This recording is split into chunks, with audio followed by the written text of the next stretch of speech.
Nabi Muhammad lagi sholat, tiba-tiba ada jin ifrit. Tahu jin ifrit? Jin yang dibangga-banggakan pada zaman Nabi Sulaiman.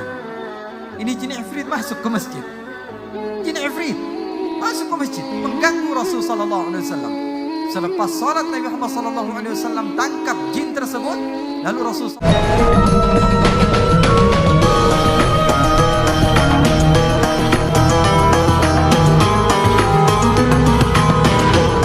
untuk memandang kepada wajah para ulama.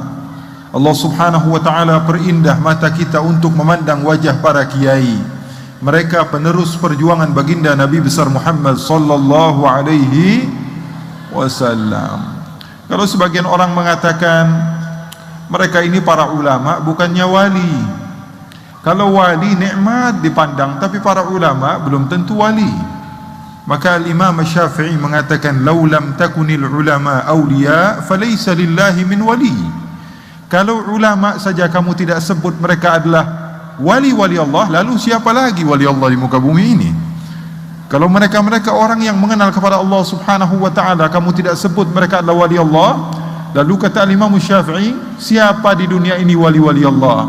Oleh karena itu kita berhusnudzon kepada mereka para ulama, para wali, apalagi pendidik, al-wasil al-musil, orang yang sampai kepada Allah dan bisa mencetak ratusan ribuan santri-santri seperti pengasuh kita Pondok Pesantren Nurul Qadim. Semoga Allah subhanahu wa ta'ala menjadikan pesantren ini adalah termasuk wadah ahlus sunnah wal jamaah yang bisa membawa kita ke syurganya Allah subhanahu wa ta'ala. Karena pada zaman sekarang ini, khususnya saya yang masuk ke beberapa tempat ataupun daerah ataupun negara di luar sana, kita lihat bahwa sesungguhnya banyak sekali ajaran-ajaran yang sangat menyimpang, jauh sekali daripada kata-kata orang yang mengikuti Al-Quran dan Sunnah.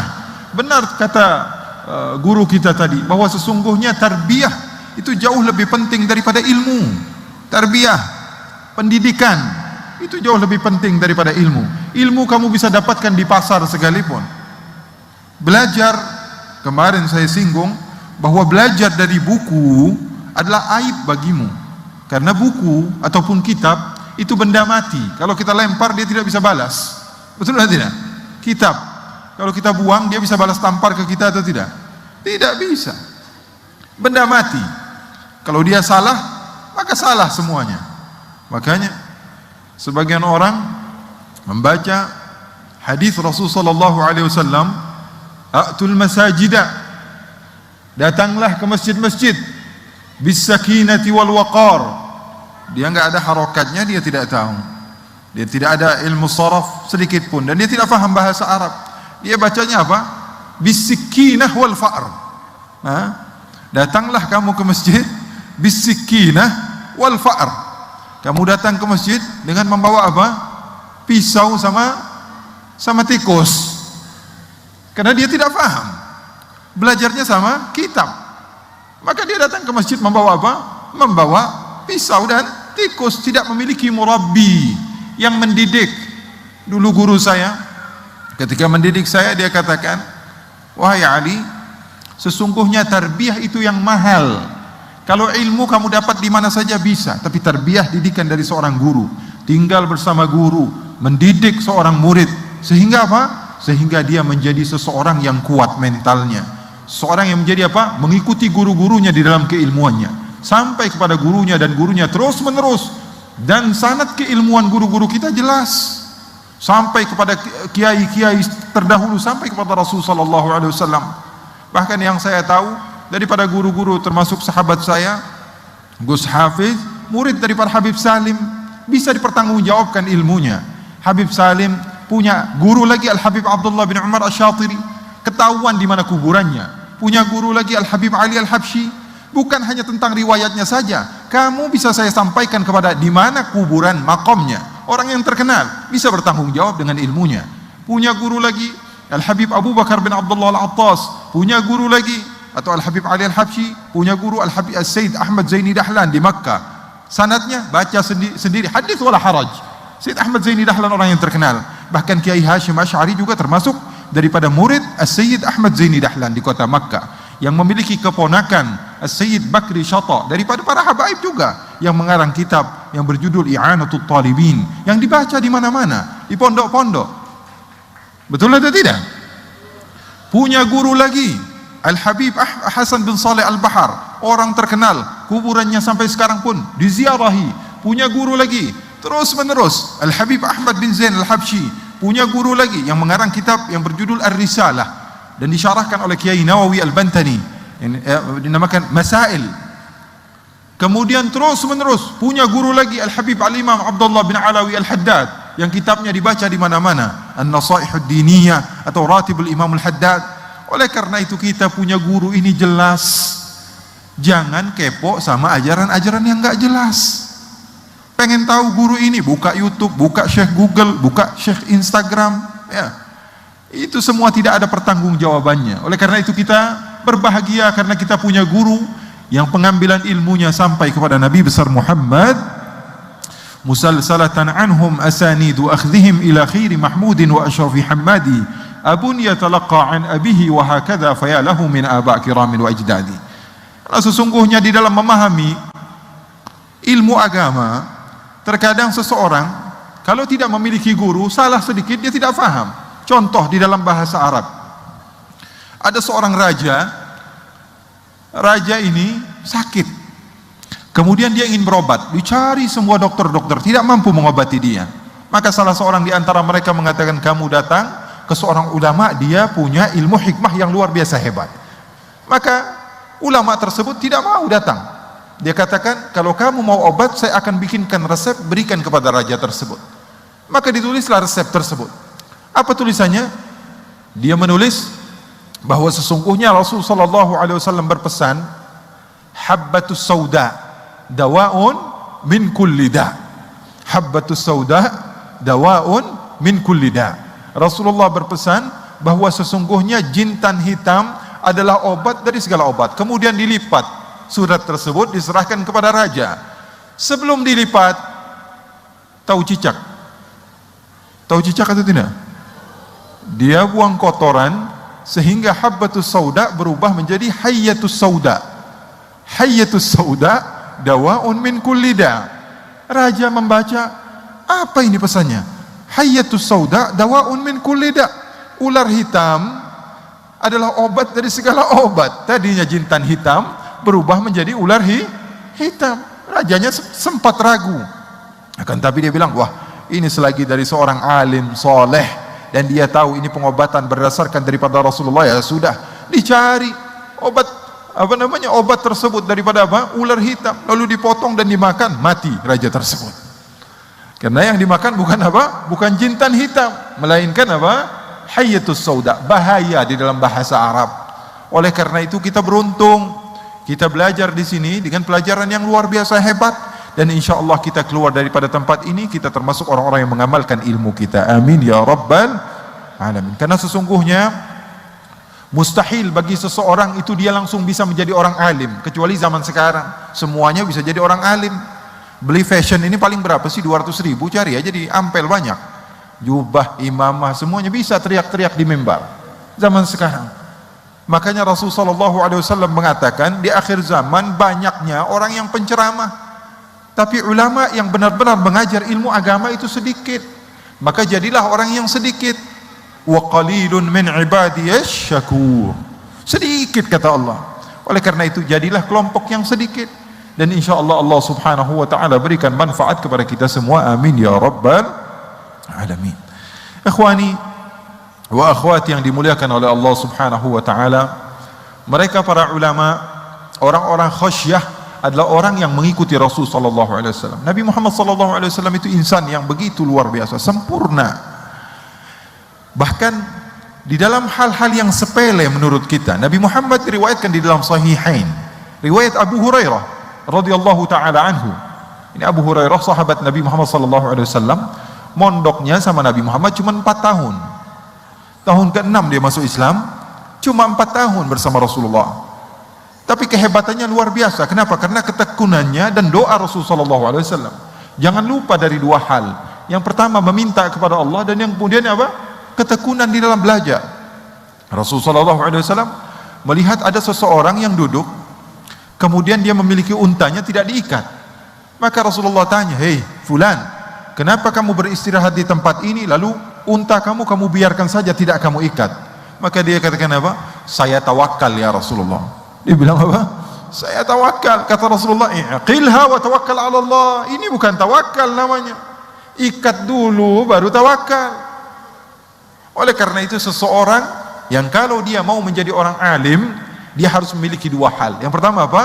Dia berdoa kepada Allah Subhanahu wa taala, jangan dilupakan itu. Karena sungguhnya doa memiliki khasiat yang luar biasa hebat. Jangan dianggap remeh. Wah, tapi gimana nih? Belum dikabul-kabulin sama Allah Subhanahu wa taala. Allah yang janji kalau kalian minta pasti Allah berikan. Tapi Allah tahu yang terbaik, kapan Allah akan memberikan kepada kamu. Dan yang kemudian, yang kedua adalah semangat yang kuat. Yang pertama apa? Doa, jangan lupakan doa itu. Walaupun kamu sudah rajin, tapi kalau tidak ada doa, maka ilmu kamu tidak manfaat. Berapa banyak sahabat kita yang dia sekolah sampai selesai S1, S2, S3, sampai selesai dia doktor, sampai profesor. Suatu saat dia sedang mengajar, tiba-tiba ada kulit pisang kemudian jatuh kena kepalanya. Nama dia saja dia lupa, apalagi ilmu. Nama saja dia lupa. Nama saya siapa? Saya tidak tahu, apalagi ilmu yang dia cari. Kalau Allah sudah mau menarik ilmu seseorang, tentu Allah Subhanahu wa taala akan mampu.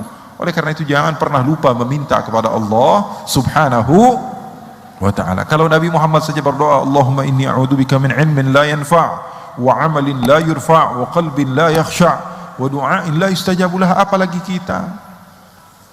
Oleh karena itu Nabi Muhammad sallallahu alaihi wasallam mencontohkan hal yang terbaik. Abu Hurairah ini sahabat Nabi, mondok 4 tahun sama Rasul sallallahu alaihi wasallam, menjadi ahlu suffah, belajar kepada Rasul sallallahu alaihi wasallam. Beliau pernah meriwayatkan satu hadis. Hadisnya apa? Nabi Muhammad lagi sholat, tiba-tiba ada jin ifrit. Tahu jin ifrit? Jin yang dibangga-banggakan pada zaman Nabi Sulaiman. Ini jin ifrit masuk ke masjid. Jin ifrit masuk ke masjid, mengganggu Rasul sallallahu alaihi wasallam. Selepas salat Nabi Muhammad sallallahu alaihi wasallam tangkap jin tersebut, lalu Rasul sallallahu alaihi wasallam ikat dia di dalam masjid, kemudian Rasulullah sallallahu alaihi wasallam biarkan dia keluar. Diikat sebentar kemudian dilepas dan suruh keluar. Sahabat bertanya, "Ya Rasulullah, apa yang kau lakukan ya Rasulullah?" Apa kata Rasulullah? Perhatikan akhlak baginda Rasul sallallahu alaihi wasallam. Perlu kita contoh. Apa kata Rasulullah? Rasulullah mengatakan, "Sesungguhnya aku tadinya mau ngikat, kemudian aku mau jadikan dia adalah tontonan bagi para sahabat.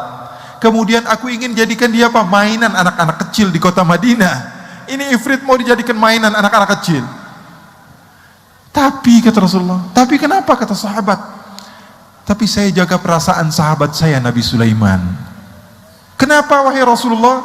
Nabi Sulaiman pernah berdoa, wahabli mulkan la yanbaghi li ahadin min ba'di. Doa Nabi Sulaiman apa?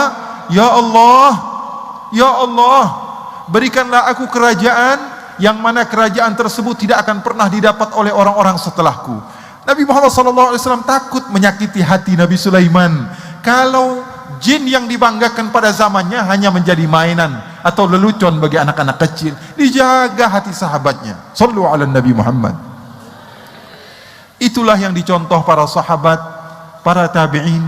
Nabi Muhammad SAW pernah diberikan anggur oleh salah seorang sahabat, lalu Rasulullah makan 1, makan lagi 2, makan lagi 3, makan lagi 4, nggak selesai-selesai. Nabi Muhammad SAW tidak selesai-selesai makannya sampai habis. Kemudian yang memberi tersebut mengatakan kepada Rasulullah, "Bagaimana rasanya ya Rasulullah?" Rasulullah tersenyum kepada orang tersebut. Dia pun pergi, senang. Hadiahnya diambil oleh Rasulullah, dimakan sama Rasulullah SAW. Maka sahabat bingung, "Ya Rasulullah, engkau ini selalunya ya Rasulullah, kalau ada makanan berbagi kepada kami ya Rasulullah. Kenapa ini anggur kamu makan 1, makan 2, sampai habis kamu makan sendirian?" Apa kata Rasulullah? "Rasanya asam," kata Rasulullah. Apa? Rasanya asam. Kalau saya bagi kamu 1 persatu, nanti semua wajah kalian berubah. Kasihan yang ngasih. Rasulullah SAW jaga perasaan orang yang ngasih. Nabi Muhammad SAW begitu pintar menjaga perasaan seseorang. Oleh karena itu dicontoh oleh para tabi'in, para tabi'in. sampai kepada ulama-ulama kita, di antaranya Al-Imam Al-Haddad. Al-Imam Al-Haddad menjaga perasaan orang lain. Pernah suatu waktu mau datang masa musim kurban, Imam Haddad kalian tahu, Al-Habib Abdullah bin Alawi Al-Haddad, pengarang Ratib Al-Haddad. Di sini dibaca Ratib, dibaca Ratib Al-Haddad. Al-Imam Al-Haddad memiliki kitab yang berjudul An-Nasaihud Diniyah, punya kitab juga Risalatul Muawanah, banyak kitab-kitab beliau, karangan beliau. Al-Imam Al-Haddad pada zaman beliau, pernah suatu waktu ada seseorang yang mengatakan kepada putranya, wahai anakku, sekarang ini sudah musim kurban, ayah mau motong kurban, ini kampaknya sudah siap, kamu pergi ke suk, pergi ke pasar, dan kamu datang ke Haddad. Haddad itu apa? Tukang besi. Asah ini kampak supaya saya motongnya enak. Datang ke mana? Haddad. Haddad di dalam bahasa Arab artinya apa? Tukang besi. Maka anak kecil ini polos, diambil kampak tersebut, dibawa ke Al-Imamul Haddad, bukan dibawa ke tukang besi, tapi dibawa ke Al-Hawi, tempat Al-Imamul Haddad mengajar. Duduk dia sebentar, Imam Haddad masih mengajar. Selepas mengajar, ini anak kecil mendekat kepada Imamul Haddad, wahai anakku, apa yang kau inginkan? Dia katakan, Imam Haddad, ini ayah saya menyuruh saya untuk memberikan kampak ini kepada kamu. Oh, untuk apa? Kata Imam Haddad. Tolong diasah karena besok dia mau motong kurban. Kata Imam Haddad, oh terima kasih, sini kampaknya, insya Allah saya akan asahkan, kemudian besok kamu datang lagi, kamu ambil. Maka keesokan harinya bapaknya bertanya kepada anaknya, sudah kamu berikan kepada Haddad kampaknya? Sudah wahai ayah. Nih sekarang ini uangnya, kamu ambil lagi, mudah-mudahan sudah selesai diasahnya. Diberikan uang, datang ke Imam Haddad. Imam Haddad masih ngajar. Selepas ngajar, anak kecil ini datang lagi, Imam Haddad, apakah sudah selesai? Sudah, kata Imam Haddad. Nih kampaknya sudah saya selesaikan, kata Imam Haddad. Ini anak ngeluarin uang, diberikan uang tersebut kepada Imam Haddad. Imam Haddad bilang, enggak perlu uang, ini uangnya kembalikan kepada ayah kamu, dan terima kasih banyak, saya yang berterima kasih, kata Imam Haddad. Dibawa pulang oleh anaknya, bilang ke ayahnya, ayah ini kampaknya sudah selesai dan ini uangnya. Loh, hebat banget tukang besi tidak mau menerima uang. Memangnya kamu bawa ke pasar yang mana? Dia bilang, saya bawa ke Al-Imamul Haddad. Inna lillahi wa inna ilaihi raji'un. Bayangkan, ulama yang memiliki majlis yang didatangi oleh seluruh orang yang ada di dunia pada masa itu. Dari Maghrib belajar sama dia, dari Syam belajar dari dia, dari mana-mana tempat belajar kepada Al-Imamul Haddad. Disuruh ngasah. Ini orang Tarim bingung, ya Allah, kiai besar di kampung saya disuruh ngasah. Ini gimana ini? Bingung di akhir. Apa yang beliau lakukan? Ini bapak cepat-cepat datang ke Al-Hawi, tempat Imam Al-Haddad, minta maaf Imam, sesungguhnya anak saya tidak tahu, sesungguhnya anak saya memang ceroboh, sesungguhnya. Kata Imam Haddad, tidak apa-apa, jazakumullah khairal jaza. Kata Imam Haddad, terima kasih banyak, karena engkau telah memberikan aku pahala setengah daripada pahala kamu. Kamu yang berkorban dan saya memiliki andil di dalam kurban kamu. Sallu ala Nabi Muhammad. Ini akhlak yang luar biasa yang hilang dari kita. Menjaga perasaan orang, mau ngomong terserah. Rasulullah SAW tidaklah diutus la'anan fahasyan. Rasulullah SAW bukan seorang fahash, dikit-dikit ngomong kotor, dikit-dikit melaknat. Tidak. Bahkan seseorang yang bernama Nuaiman, ini dia minum minuman keras, Rasulullah SAW cambuk. Kemudian minuman keras lagi, Rasulullah panggil, Rasulullah cambuk lagi. Kemudian dia minum keras lagi, Rasulullah cambuk lagi. Sampai-sampai sebagian sahabat bilang, aduh, ini orang Nuaiman, semoga Allah melaknat dia. Kenapa? Karena dia ini sering menyusahkan Rasulullah, menyakiti hati baginda Rasulullah SAW. Sudah bilang taubat, masih mengulang lagi. Rasulullah marah, muka Rasulullah memerah. Rasulullah mengatakan, la tal'anuh fa innahu yuhibbullaha wa rasulah. Jangan kamu laknat dia. Dia ini walaupun maksiat, dia cinta sama Allah, cinta sama Rasulullah. Berapa banyak orang di antara kita ini maksiat, tapi hati kecil kita merasakan juga ingin menjadi hamba yang saleh, menjadi hamba yang salehah. Kalau kita ridha kepada diri sendiri, apalagi kepada orang lain. Guru kami bercerita, Al-Habib Ali Al-Jufri, bahwa suatu saat beliau bersama gurunya Al-Imam Al-Habib Abdul Qadir bin Ahmad As-Saggaf ada undangan makan siang. Makan siang, Habib Abdul Qadir duduk di depan, Habib Ali Al-Jufri duduk di belakang. Beliau cerita, beliau duduk di belakang, Habib Abdul Qadir duduk di depan.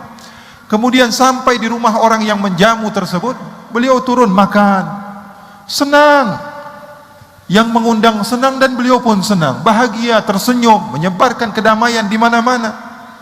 Setelah makan, sahibul bait bangga, Al-Imam Al-Habib Abdul Qadir bisa datang ke rumahnya penuh dengan kebahagiaan. Kemudian dia keluar dari rumahnya, dia mengantar sampai ke mobil. Ini tuan rumah ini saking dia senangnya kepada Al-Imam Abdul Qadir bin Ahmad As-Saggaf, dia antar sampai ke mobil. Kemudian dibukakan pintunya, Al-Habib Ali Al-Jufri duduk di belakang, Al-Habib Abdul Qadir duduk pas di depan Al-Imam Al-Habib Ali Al-Jufri. Dibukakan pintunya, kemudian Habib Abdul Qadir duduk, ditutupkan lagi pintunya oleh sahibul bait. Berjalanlah mobil tersebut sampai sudah beberapa kilo. Kata Habib Ali Al-Jufri, Al-Habib Abdul Qadir bertanya kepada saya, "Wahai Ali, kira-kira kalau saya turun sekarang dari mobil, sahibul bait yang ngundang saya tadi ngelihat atau tidak?" Kata Habib Ali, "Enggak, sudahlah, sudah jauh wahai imam, sudah puluhan kilo, tidak akan pernah ngelihat dia dan tidak akan bisa melihat, sudah jauh." "Ya sudah, sekarang kamu turun, kamu bukakan lagi pintunya." Bingung Habib Ali Al-Jufri, supirnya disuruh berhenti. Habib Ali Al-Jufri turun dari tempat tersebut, dari mobilnya, kemudian membukakan pintu depan. Ternyata apa? Tangan Al-Habib Abdul Qadir As-Saggaf dipenuhi dengan darah. Tangannya kejepit waktu ditutup oleh sahibul bait, tapi dia tidak merubah wajahnya. Kenapa? Karena kesian sama sahibul bait. Sudah dari awal bahagia, tiba-tiba di akhir hanya bisa menyakiti Al-Habib Abdul Qadir bin Ahmad. Maka Habib Abdul Qadir tidak mau jaga perasaan sahibul bait yang mengundangnya. Penuh dengan darah, menangis Habib Ali Jufri, mengatakan, "Kenapa tidak dari tadi wahai Imam Abdul Qadir As-Saggaf, kamu katakan bahwa tangan kamu berdarah?" "Tidak, saya jaga perasaan sahibul bait." Oleh karena itu, inilah yang diajarkan oleh Allah, oleh baginda Rasul sallallahu alaihi wasallam. Nabi Muhammad enggak gampang marah. Ini Nuaiman tadi yang kita ceritakan, ini orangnya aneh juga ini Nuaiman. Bukan bikin-bikin ceritanya. Boleh baca kitab Al-Bidayah wan Nihayah. Banyak cerita tentang sahabat Nuaiman. Dikisahkan bahwa Nuaiman ini pernah diajak oleh Sayyidina Abu Bakar As-Siddiq untuk berdagang. Ini Nuaiman orangnya aneh. Rasul sallallahu alaihi wasallam bahkan sering diberikan hadiah olehnya, baju yang baru, makanan yang enak, tapi setelah diberikan hadiahnya Rasulullah disuruh bayar sendiri. Dia bilang, "Loh, kamu ini ngasih hadiah tapi kok suruh saya yang bayar?" "Iya ya Rasulullah, saya pengen ngasih cuman nggak punya dananya ya Rasulullah. Nggak punya duit, tapi saya pengen ngasih." Ini Nuaiman ini orang aneh. Rasulullah tidak cepat marah kepadanya. Bahkan Rasulullah SAW banyak memuji Nuaiman. Sayyidina Abu Bakar izin kepada Rasulullah, "Ya Rasulullah, saya mau bawa Nuaiman ini ke Syam untuk berdagang di sana." Kata Rasulullah, "Silahkan." Dibawa oleh Sayyidina Abu Bakar Nuaiman bersama satu lagi namanya Suwaibit ibn Harmalah. Siapa namanya? Suwaibit ibni Harmalah. Ini dua orang. Suwaibit beda orangnya. Orangnya polos banget. Disuruh maju dia maju, disuruh mundur dia mundur, disuruh ke kanan dia ke kanan, disuruh ke kiri dia kiri. Kalau Nuaiman beda, disuruh kanan dia ke kiri, disuruh ke kiri dia ke kanan. Nuaiman orang yang aneh, sahabat Nabi. Jadi kalau misalnya sahabat sedang berkumpul dan terlihat Rasulullah SAW sedang murung, sedang sedih, Nuaiman datang, Nuaiman belum berbicara, Rasulullah sudah tertawa. Ngelihat wajahnya aja Rasulullah SAW sudah tertawa. Maka diajaklah oleh Sayyidina Abu Bakar untuk berdagang, karena Sayyidina Abu Bakar ini banyak uangnya, senantiasa berdagang dan membawa orang-orang untuk berdagang bersamanya. Nuaiman dan Suwaibit ikut ke Syam. Suwaibit karena dia adalah orang yang polos dan orang yang amanah, diperintahkan oleh Sayyidina Abu Bakar untuk menjaga makanan. Sebagian lagi disuruh untuk berdagang, sebagian lagi disuruh untuk memegang barang-barang yang dimiliki oleh Sayyidina Abu Bakar. Nuaiman disuruh apa? Terserah mau ngapain. Nuaiman orang yang beda, mau ngapain saja kamu terserah, kata Sayyidina Abu Bakar. Maka Sesampainya di Syam, di Damaskus, di Suriah, Sayyidina Abu Bakar pergi ke pasar. Suwaibid menjaga makanan. Nuaiman bikin masalah. Nuaiman datang kepada Suwaibid, dia bilang, "Bid, perut udah lapar. Saya sudah kebetulan ini sudah nggak kuat lagi nih. Coba makanannya mana saya mau makan. Saya sudah nggak kuat." Kata Suwaibid, "Nggak bisa Nuaiman. Perintah Sayyidina Abu Bakar, setelah zuhur kita baru makan. Setelah kafilah semuanya datang berkumpul kita baru makan. Sekarang baru jam 10. Kamu sudah mau makan duluan." Kata Nuaiman, "Nggak bisa dong, perut saya sudah lapar. Kalau saya nunggu Abu Bakar mungkin saya sudah mati kelaparan." Kata Suwaibid, "Nggak bisa, ini polos orangnya, jaga amanah, nggak bisa. Pokoknya saya nggak mau memberikan kamu makanan." Kata Nuaiman, "Kamu berani sama saya? Kamu yakin tidak mau memberikan makanan? Tolonglah Nuaiman, minta maaf ini Suwaibid. Tolong dong, jaga. Jangan kamu kotori amanah saya, tolong." Karena dia takut, dia tahu. Jangankan Suwaibid, jangankan Sayyidina Abu Bakar, Rasulullah aja diajak main sama dia. Maka Suwaibid sudah takut ini. Goyang dia, kasih makanan, dimarahin Sayyidina Abu Bakar, nggak dikasih makanan, ini Nuaiman pasti bikin masalah. Dia bilang, "Tolong Nuaiman, tolong." Kata Nuaiman, "Enggak, kalau kamu nggak memberikan saya makanan, saya akan bikin masalah sama kamu." Dia bilang, "Ya sudah, saya jaga amanah, saya nggak mau kasih makanan sama kamu sampai Abu Bakar datang." "Oh begitu," kata Nuaiman. Iya, Nuaiman pergi, ditinggalkan Suwaibid. Apa yang dia lakukan? Dia pergi ke pasar. Dia cari tempat-tempat penjualan hamba sahaya, budak. Dia tanya, "Ini budak harganya berapa?" "Oh ini harganya 300, yang ini berapa?" "Yang ini 400. Dia pindah lagi ke toko yang lain. "Ini hamba sahaya budak harganya berapa?" 200. "Yang ini berapa?" 300. "Oh mahal-mahal ya?" "Iya," katanya, "memang harganya di sini sekitar begitu. Saya punya hamba sahaya, harganya cuma 100 dirham. Kamu mau atau tidak?" "Saya punya hamba sahaya, harganya 100 dirham. Kamu?" "Oh 100 dirham, mau. Tapi dia punya aib." "Aibnya apa?" "Aibnya kalau kita tangkap dia bilang saya orang merdeka." Kata Nuaiman, "Kalau kita pegang dia akan bilang, wah saya orang merdeka." "Oh saya nggak perlu," kata-kata yang mau beli, "saya nggak perlu dengan bacotnya, dengan ucapannya, karena saya perlu apa? Kerjaannya. Dia mau ngomong apa terserah, yang penting dia bisa bekerja." "Ya sudah, deal." Kata Nuaiman, "Ayo sini, mana uangnya?" Dia ambil uangnya, 100 dirham dia kantongi, uang yang cukup banyak. Kemudian dibawalah oleh Nuaiman kepada Suwaibid, "Itu tuh hamba sahaya saya yang lagi berdiri." Ditangkap oleh orang-orang ini. "Wah, kenapa saya ditangkap? Saya adalah orang yang bebas, saya bukan budak, saya bukan hamba sahaya." Kata yang nangkap, "Kami udah tahu ini aib kamu." Maka dibawalah Suwaibid. Nuaiman bilang, "Tuh kan, bikin masalah sama saya sih. Sekarang kamu jadi barang dagangan." Katanya, pergi Suwaibid, dibawa, nangis Suwaibid. Nuaiman sudah belanja, dibelikan baju, dibelikan makanan, dibelikan segala macam. Sayyidina Abu Bakar pulang. Dicari, mana Suwaibid, kita pengen makan.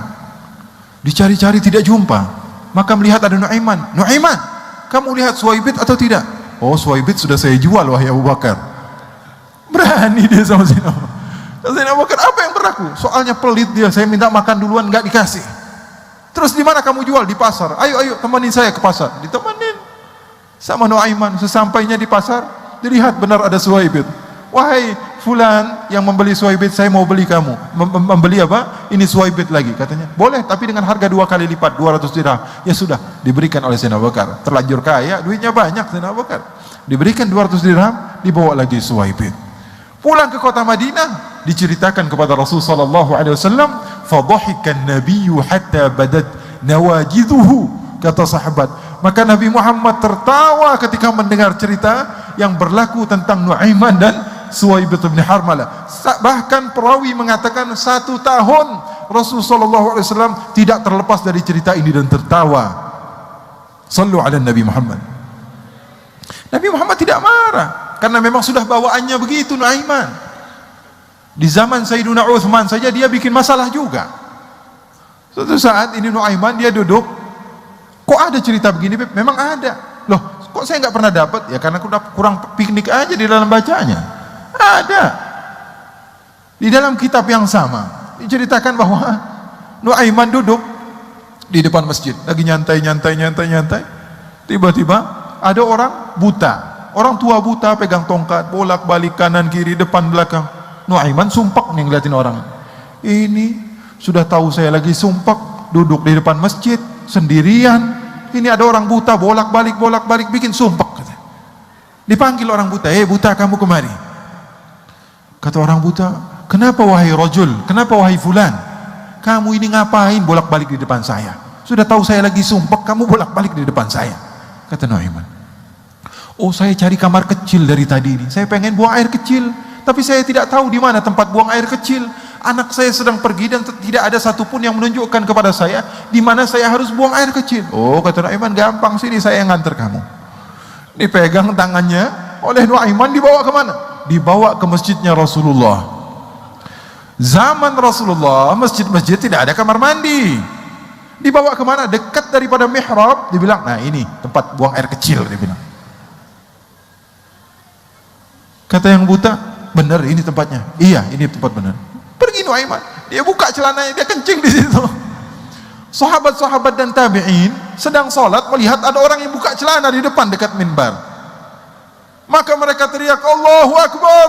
Kemudian mereka maju, siapa ini? Musuh Allah, musuh Rasulullah, mengotori masjid baginda Rasulullah. Untuk berbicara saja mereka malu, apalagi kencing di masjidnya Rasulullah.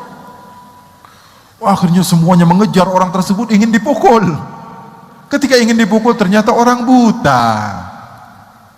Kata sahabat-sahabat, hei, ini masjid Rasulullah. Innalillah, kata si buta, ini masjid Rasulullah. Iya, masjid Rasulullah. Kenapa kamu bisa kencing di sini? Oh, tadi ada seseorang Arabi, sepertinya orang Arab pedalaman, mengantarkan saya ke tempat ini dan dia bilang ini adalah tempat buang air kecil, katanya. Kata sahabat-sahabat, pasti ulahnya Nuaiman. Nggak ada lagi yang berani kecuali dia. Siapa namanya? Kata si buta, Nuaiman. Oh, Nuaiman, lihat saja Nuaiman. Saya bernadar, tidaklah saya keluar dari kota Madinah kecuali saya akan pukul kepalanya dengan tongkat saya. Keluar ini si buta dari masjidnya Rasulullah. Dia cari-cari, setiap ada orang dia tanya, mana Nuaiman, di mana rumahnya? Katanya Nuaiman gak pernah punya rumah, dan kalau dicari susah dia datang sendiri. Kalau dicari dia susah, kalau dia pengen dia datang sendiri. Dia cari, muter-muter ini si buta, pengen balas dendam, karena yang dia lakukan adalah dosa yang besar, kencing di masjid Rasulullah SAW. Tidak banyak terjadi orang yang kencing di masjid Rasulullah kecuali pada zaman Rasulullah. Ada seorang Arabi datang ke masjid Rasulullah, kemudian buang air kecil. Rasulullah ada di situ, maka sahabat semuanya mengejar. Rasulullah SAW bilang, biarin, selesain dulu kencingnya, selesain buang air kecilnya. Tuh lihat Rasulullah di masjid Rasulullah, karena ada hikmahnya. Kalau dia kencing sambil jalan, akhirnya masjid semuanya najis. Tapi Rasulullah pintar. Rasulullah katakan, biarkan.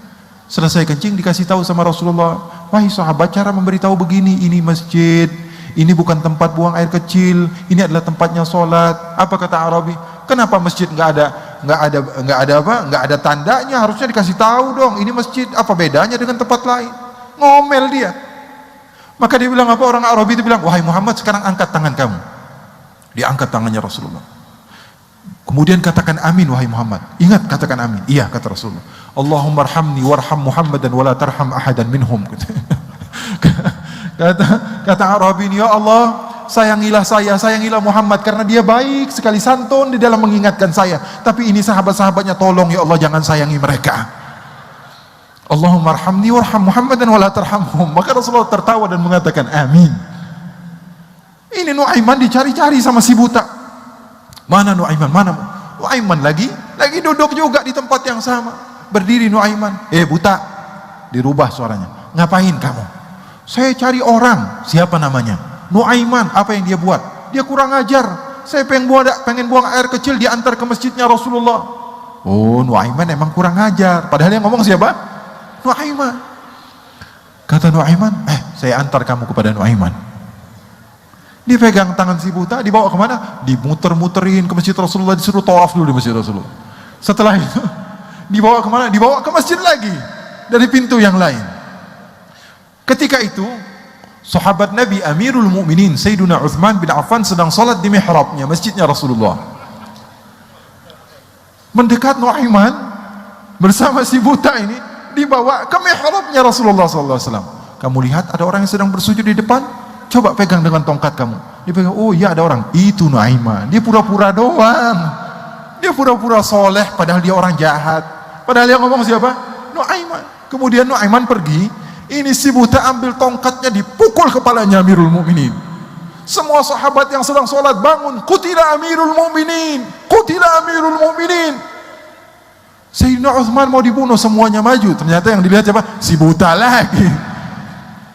Baru setengah jam, ternyata si buta lagi yang datang.